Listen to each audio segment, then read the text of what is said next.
പൊള്ളലേറ്റാൽ നമ്മുടെ വീടുകളിൽ സ്ഥിരം കേൾക്കുന്ന ഒരു പല്ലവിയാണ് കുറച്ച് ടൂത്ത് പേസ്റ്റ് എടുത്ത് തേച്ചാൽ മതി എന്നുള്ളത്. തലമുറകളായി നമ്മൾ വിശ്വസിച്ചിരുന്ന ഈ രീതി ശരിയാണെന്ന് നിങ്ങൾ കരുതുന്നുണ്ടോ? നമ്മൾ ഇങ്ങനെ ചെയ്യാനുള്ള പ്രധാന കാരണം ടൂത്ത് പേസ്റ്റില് മെന്തോൾ തരുന്ന ഒരു താൽക്കാലിക തണുപ്പാണ്. ഇത് വേദന കുറയ്ക്കുന്നതായി നമുക്ക് തോന്നും. ഈ ഒരു കാര്യം കൊണ്ടാണ് ടൂത്ത് പേസ്റ്റ് പൊള്ളലിന് നല്ലതാണെന്ന് നമ്മൾ തെറ്റിദ്ധരിക്കുന്നത്. സത്യത്തിൽ ഇത് ഗുണത്തേക്കാൾ ഏറെ ദോഷമാണ് ചെയ്യുന്നത്. ടൂത്ത് പേസ്റ്റ് പല്ല് വൃത്തിയാക്കാനുള്ളതാണ്, മുറിവിൽ പുരട്ടാനുള്ളതല്ല. അതിന് സ്ട്രോങ് ആയ കെമിക്കലുകൾ പൊള്ളിയ തൊലിയെ വല്ലാതെ ഇറിറ്റേറ്റ് ആക്കുകയും ഇൻഫെക്ഷന് കാരണമാക്കുകയും ചെയ്യും. പൊള്ളലേറ്റാൽ ആ ഭാഗത്തെ ചർമ്മം ചൂടായിരിക്കും. ആ ചൂട് വേഗത്തിൽ പുറത്തു പോകണം. എന്നാൽ ടൂത്ത് പേസ്റ്റ് ഒരു കട്ടിയുള്ള പാളി പോലെ ചർമ്മത്തിന്റെ മുകളിൽ പുരട്ടുമ്പോൾ അതിലെ ചൂട് പുറത്തേക്ക് പോകുന്നത് തടയുന്നു.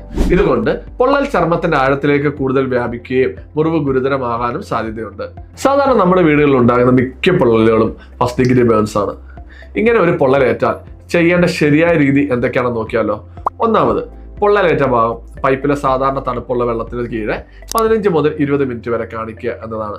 രണ്ടാമതായി, പൊള്ളലേറ്റ ഭാഗത്ത് ഒരു വെള്ളത്തിൽ മുക്കിയ തുണി വിരിച്ചിടുക.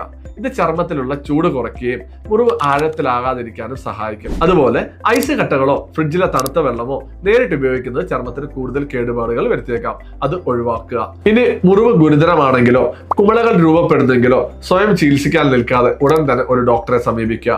തെറ്റായ അറിവുകൾ പിന്തുടരുന്നത് നിസ്സാരമായ മുറിവുകളെ പോലും വലിയ ആരോഗ്യ പ്രശ്നങ്ങളിലേക്ക് എത്തിക്കാം.